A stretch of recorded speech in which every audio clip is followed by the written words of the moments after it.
आज मैं आपको एक ऐसी सच्ची प्रेरणादायक साखी सुनाने जा रहा हूँ जो बिहार झारखंड निरंकारी संत समागम के दौरान घटी मानी जाती है।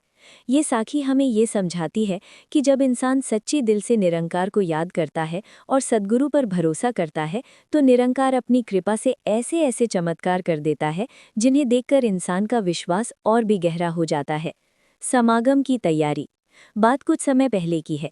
बिहार और झारखंड की साध संगत के मन में बहुत दिनों से ये इच्छा थी कि एक बड़ा निरंकारी संत समागम आयोजित किया जाए, जिसमें दूर दूर से साध संगत आए, सत्संग सुने, सेवा करे और निरंकार की महिमा का अनुभव करे। संगत ने मिलकर अरदास की, हे निरंकार, अगर तेरी कृपा होगी तो ये समागम अवश्य सफल होगा। फिर क्या था, साध संगत ने सेवा का बीड़ा उठा लिया। किसी ने पंडाल लगाने की सेवा ली, किसी ने लंगर की सेवा, किसी ने पानी की व्यवस्था और किसी ने बाहर से आने वाली संगत के रहने की व्यवस्था। दिन रात सेवा चलने लगी। हर किसी की जुबान पर बस एक ही शब्द था, धन निरंकार। एक गरीब सेवादार। उसी संगत में एक सेवादार था, नाम था रामलाल, काल्पनिक नाम। रामलाल बहुत गरीब था, छोटा सा घर, मामूली काम, घर में 2 छोटे बच्चे और बूढ़ी माँ। लेकिन उसका विश्वास बहुत बड़ा था। जब भी सत्संग होता वो सबसे पहले पहुंचता, सेवा में भी सबसे आगे रहता। जब समागम की सेवा शुरू हुई तो रामलाल ने भी कहा, मुझे भी कोई सेवा दे दो। सेवादारों ने कहा, भाई तुम्हारी हालत तो ठीक नहीं है, तुम आराम करो। रामलाल मुस्कुराया और बोला, सेवा करने से थकान नहीं होती, सेवा से तो ताकत मिलती है। उसने पानी पिलाने की सेवा अपने ऊपर ले ली। अचानक आई परेशानी। समागम से 2 दिन पहले अचानक मौसम बदल गया। आसमान में काले बादल छा गए, तेज हवा चलने लगी और थोड़ी ही देर में मूसलाधार बारिश शुरू हो गई। पंडाल का काम आधा ही हुआ था। जमीन पर पानी भरने लगा। सेवादारों के चेहरे पर चिंता दिखाई देने लगी। कोई कह रहा था, अगर बारिश ऐसे ही चलती रही तो समागम कैसे होगा। किसी ने कहा, इतनी मेहनत सब बेकार हो जाएगी। लेकिन कुछ महात्मा शांत थे। वे बोले, ये निरंकार का काम है, वो खुद संभालेगा। रामलाल की अरदास। उधर रामलाल भी ये सब देख रहा था। उसके मन में थोड़ी चिंता आई, लेकिन उसने तुरंत निरंकार को याद किया। वो पंडाल के एक कोने में खड़ा होकर आंखें बंद कर अरदास करने लगा, हे निरंकार, ये समागम तेरे नाम का है, ये संगत तेरी महिमा सुनने आई है। अगर बारिश ऐसे ही चलती रही तो बहुत मुश्किल हो जाएगी। मालिक, तू ही रहम कर। उसकी आंखों से आंसू निकल आए। अद्भुत बदलाव। कहते हैं जब अरदास सच्चे दिल से निकलती है तो निरंकार जरूर सुनता है। कुछ ही देर में एक अजीब सा दृश्य देखने को मिला। जहां समागम का मैदान था वहां बारिश धीरे धीरे कम होने लगी और थोड़ी ही देर में बारिश बिल्कुल बंद हो गई। आसमान में हल्की धूप निकल आई। लेकिन आश्चर्य की बात ये थी कि मैदान से थोड़ा दूर के इलाकों में अभी भी बारिश हो रही थी। सेवादार एक दूसरे को देखकर हैरान थे। किसी ने कहा, ये कैसे हो सकता है। किसी ने कहा, ये तो सच में निरंकार की कृपा है। समागम का दिन। अगले दिन समागम का दिन आ गया। सुबह सुबह से ही दूर दूर से संगत आने लगी। बसें, गाड़ियां, ट्रैक्टर, मोटरसाइकिल, हर तरफ से लोग आ रहे थे। पंडाल भर गया। संगत के चेहरे पर खुशी थी। सत्संग शुरू हुआ। महात्माओं ने निरंकार की महिमा सुनाई। उन्होंने कहा, जब इंसान अपने अहंकार को छोड़कर निरंकार पर भरोसा करता है तब निरंकार उसकी लाज जरूर रखता है। रामलाल का अनुभव। सत्संग के बाद सेवादार आपस में बात कर रहे थे। किसी ने रामलाल से पूछा, भाई, कल जब सब परेशान थे तब तुम क्या कर रहे थे। रामलाल ने धीरे से कहा, मैं तो बस निरंकार से अरदास कर रहा था। सबने कहा, लगता है निरंकार ने तुम्हारी अरदास सुन ली। रामलाल मुस्कुराया और बोला, मेरी नहीं, ये तो संगत की अरदास थी। असली चमत्कार। साध संगत जी, चमत्कार सिर्फ बारिश रुकना नहीं था। असल चमत्कार ये था कि संगत का विश्वास और भी मजबूत हो गया। सबके दिल में ये भावना बैठ गई कि जब हम सच्चे दिल से निरंकार को याद करते हैं तो वो हमारी हर परेशानी को आसान कर देता है। साखी का संदेश। इस साखी से हमें 3 बड़ी सीख मिलती है। सच्ची अरदास कभी खाली नहीं जाती। सेवा और विश्वास से निरंकार की कृपा मिलती है।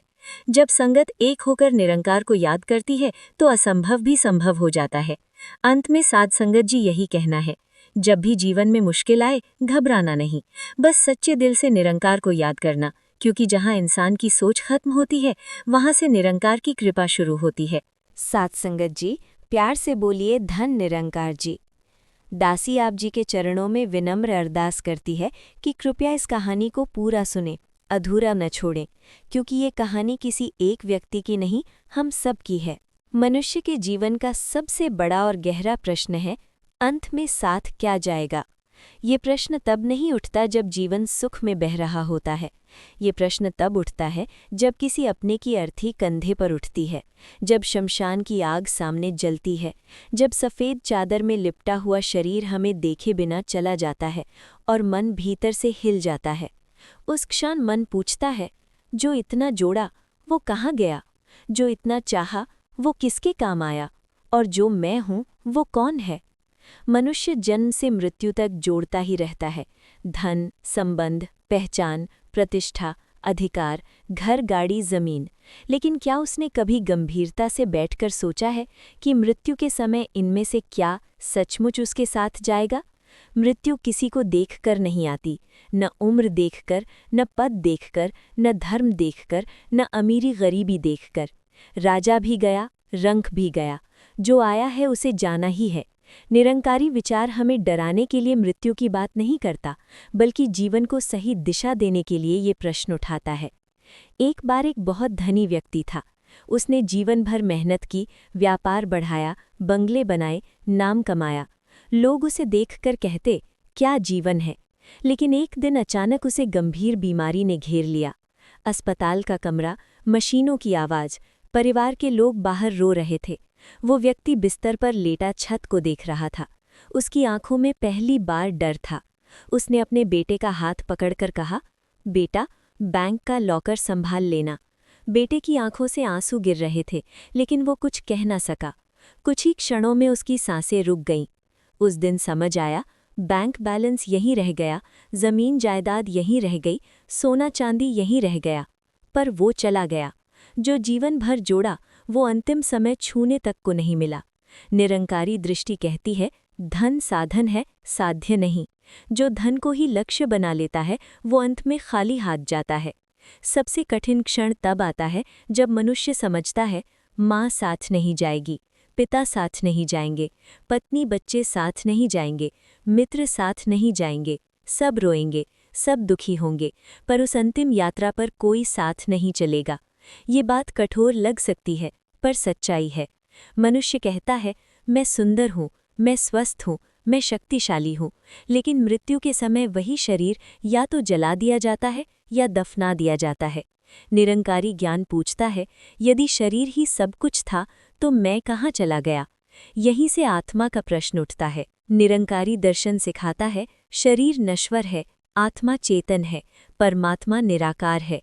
आत्मा शरीर छोड़ती है, लेकिन आत्मा अकेली नहीं जाती। उसके साथ जाता है जीवन भर का संस्कार। धन नहीं जाता, रिश्ते नहीं जाते, नाम नहीं जाता। अंत में साथ जाता है हमने क्या किया, किसका दिल दुखाया, किसे प्रेम दिया, किसे क्षमा किया, किसकी मदद की, किस पर अहंकार किया। कर्म ही सच्चा साथी है। जिसने जीवन में सेवा की, प्रेम बांटा, अहंकार छोड़ा, दूसरों को समझा, उसकी आत्मा हल्की हो जाती है। मृत्यु उसके लिए डर नहीं बनती, क्योंकि उसने जीवन सही जिया होता है। और जिसने छल किया, घमंड किया, दूसरों को कुचला, केवल अपने लिए जिया, उसके भीतर बोझ होता है। मृत्यु उसे डराती है, क्योंकि आत्मा भारी होती है। लोग कहते हैं, मैं चाहता हूँ लोग मुझे याद रखें, पर इतिहास गवाह है, कुछ पीढ़ियों बाद नाम भी धुंधला हो जाता है। निरंकारी दृष्टि कहती है, नाम नहीं, प्रभाव छोड़ो। यदि किसी के जीवन में शांति आई तो वही सच्ची कमाई है। ज्ञान साथ जाता है। ब्रह्मज्ञान मृत्यु के भय को कम करता है।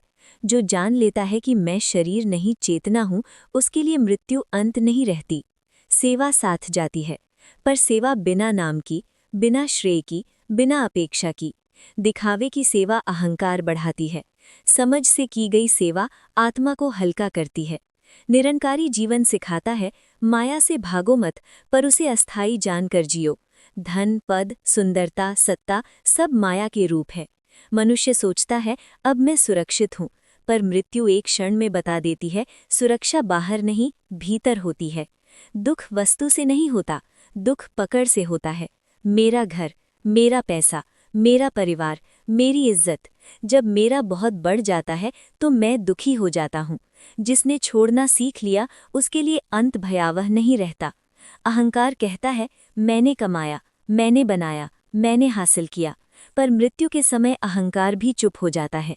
निरंकारी ज्ञान सिखाता है, जो मिला है दिया गया है, इसमें अहंकार कैसा। जिसने जीवन में अहंकार को ढीला किया, उसके लिए मृत्यु सहज हो जाती है।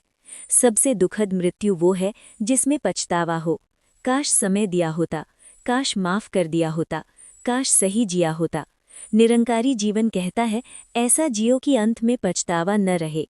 हर दिन हम निर्णय लेते हैं, क्रोध या समझ, अहंकार या विनम्रता, स्वार्थ या सेवा, लालच या संतोष। हर निर्णय हमारी अंतिम यात्रा को तय करता है। अंत में साथ जाएगा आपके कर्म, आपकी सोच, आपका भाव, आपका ज्ञान, आपका प्रेम, आपकी सेवा, बाकी सब यहीं रह जाएगा। जिस दिन मनुष्य को ये समझ आ जाती है कि अंत में कुछ भी मेरा नहीं है, उसी दिन जीवन हल्का हो जाता है। फिर कम पाने का दुख नहीं रहता, ज्यादा खोने का डर नहीं रहता। जीवन संग्रह नहीं, प्रवाह है। जो आया उसे अपनाओ, जो गया उसे स्वीकार करो। धन व्यर्थ जा सकता है, पर प्रेम कभी व्यर्थ नहीं जाता। जो प्रेम दिया वो आत्मा में अंकित हो जाता है, वही अंत तक साथ जाता है। जब ये समझ गहरी हो जाती है तो मृत्यु शत्रु नहीं लगती, वो एक स्वाभाविक विश्राम जैसी लगती है। अब डर नहीं रहता, क्योंकि जीवन सही जिया गया होता है। तो साथ संगत जी, आज स्वयं से पूछिए, यदि आज अंतिम दिन हो तो क्या मेरे कर्म मेरे साथ जाने लायक हैं? क्या मैंने किसी का दिल दुखाया है? क्या मैंने माफ किया है? क्या मैंने प्रेम दिया है? अभी भी समय है, अभी भी सांस चल रही है, अभी भी जीवन है। आज से ऐसा जीवन जिए कि अंत में जब आत्मा यात्रा पर निकले तो हल्की हो, शांत हो और कह सके, मैं खाली नहीं जा रही, मैं प्रेम लेकर जा रही हूँ, मैं सेवा लेकर जा रही हूँ, मैं सत्य लेकर जा रही हूँ। साथ संगत जी, प्यार से बोलिए, धन निरंकार जी।